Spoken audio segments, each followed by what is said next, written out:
La situation à la frontière polono-biélorusse, le nouveau couloir pour les réfugiés qui ont fui la Syrie, le Proche-Orient, l'Afrique, a commencé en été, fin d'été 2021.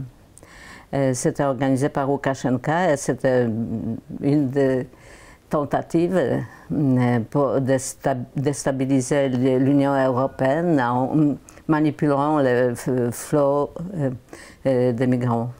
L'accès à cette zone où il y avait des passages de migrants était interdit aux organisations humanitaires et aux médias, à tout le monde pratiquement, sauf les habitants. La zone était lourdement militarisée.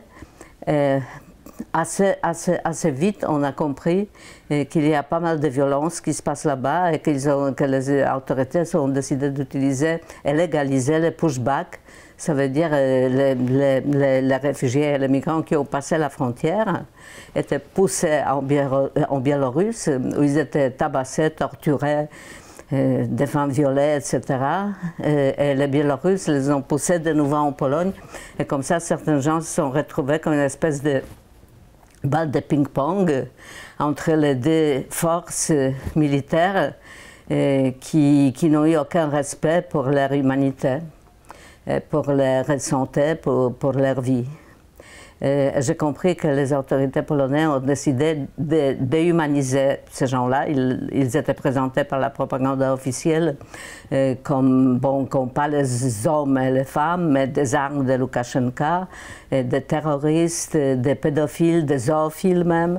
Le ministre de l'Intérieur a montré à la télévision les faux photos d'un arabe qui copule avec la vache. Les violeurs, etc.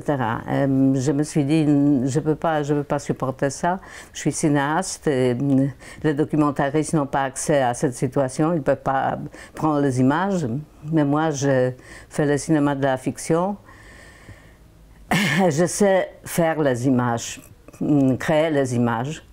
On a commencé vraiment de chercher tous les témoignages possibles. D'abord, des côtés des activistes qui sont mobilisés pour aider les réfugiés, aussi les réfugiés qui ont eu l'occasion de témoigner, et à la fin, les gardes frontières qui ont décidé de témoigner aussi, bien sûr, sur anonymat. On a écrit le scénario très rapidement. On était prêt au début de 2022, mais après, il nous a fallu trouver l'argent pour pouvoir le tourner. On a tourné en mars dernier en 24 jours, avec des équipes de temps en temps.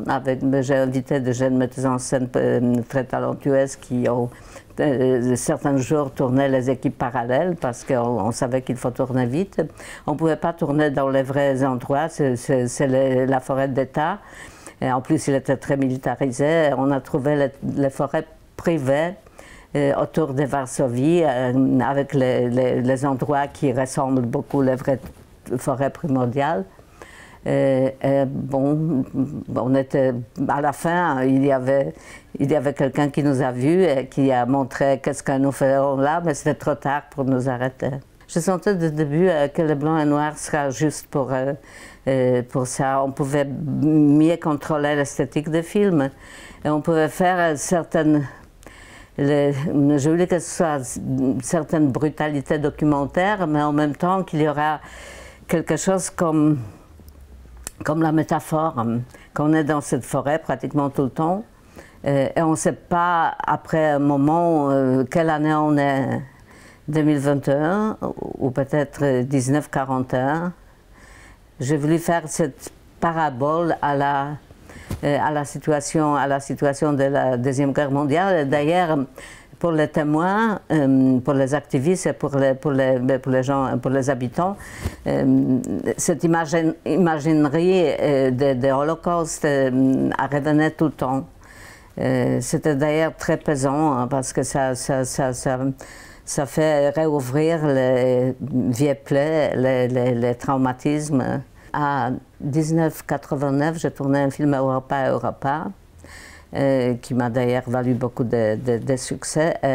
C'était sur l'Holocauste, c'était sur un garçon juif qui prend le masque d'un nazi, d'un communiste pour survivre. Les journalistes à l'époque m'ont demandé pourquoi ce titre double. J'ai dit que l'Europe, c'était au moment quand le mur de Berlin a chuté, quand Solidarność a gagné en Pologne, quand le communisme stalinien était a fini.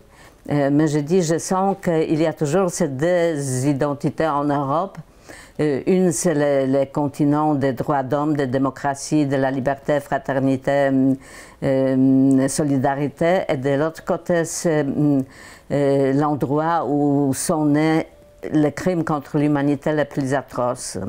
Et je pense que cette dualité, on la vit dans les façons latentes tout le temps. Et maintenant, les dernières années, j'ai l'impression que ce côté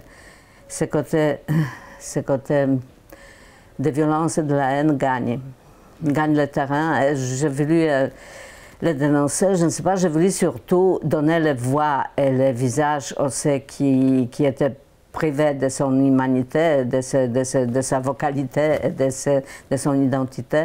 À la fin de mon film, il y a un épilogue, c'est le commencement de la guerre en Ukraine, l'attaque de la Russie contre l'Ukraine. On voit le flot des immigrants ukrainiens qui sont accueillis vraiment avec une solidarité spontanée et très, très chaleureuse par pratiquement toute la population, mais aussi par le gouvernement polonais, par les mêmes forces militaires qui ont poussé avec la cruauté les autres immigrants en Biélorussie.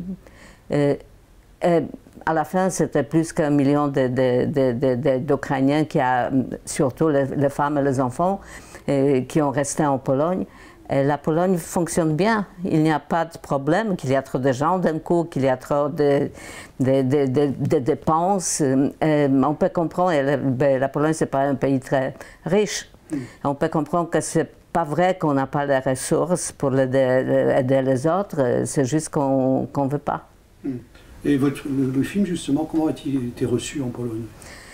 En Pologne, il était reçu doublement. D'abord, il y avait des attaques vraiment sans précédent de la part des autorités polonaises d'époque, parce que c'était avant les élections, et après, bon, heureusement, ils ont perdu les élections, mais ces attaques-là étaient vraiment de jamais vues. Hein. Ça veut dire qu'ils m'ont traité d'ennemis des peuples, de nazis, Goebbels, Leni Riefenstahl, Staline et Poutine. Et pas seulement leur presse ou leur télévision, mais le Premier ministre, le président, le ministre de la Justice, etc. Et ils ont exagéré, ça veut dire qu'ils ont fait en trop. J'ai reçu pas mal de menaces de la mort. À cause de ça, pendant la première en Pologne, on a engagé les gardes-corps. Mais en même temps, les gens se sont précipités aux salles pour voir le film. On avait presque 800 000 de spectateurs, ce qui est énorme toujours, mais qui, avec le film comme ça, c'est vraiment exceptionnel. Et vous croyez que votre film a contribué à la victoire de... Je pense que oui. Je pense que oui, parce que les gens étaient extrêmement touchés. Il y avait, parmi le public, il y avait beaucoup de jeunes aussi. Et ils étaient bouleversés, et ils ont voulu faire quelque chose, et ils ont cru qu'il faut défendre les valeurs, hein, parce qu'on vit aujourd'hui un dilemme en Europe, qu'est-ce qu'on va choisir, le confort ou les valeurs.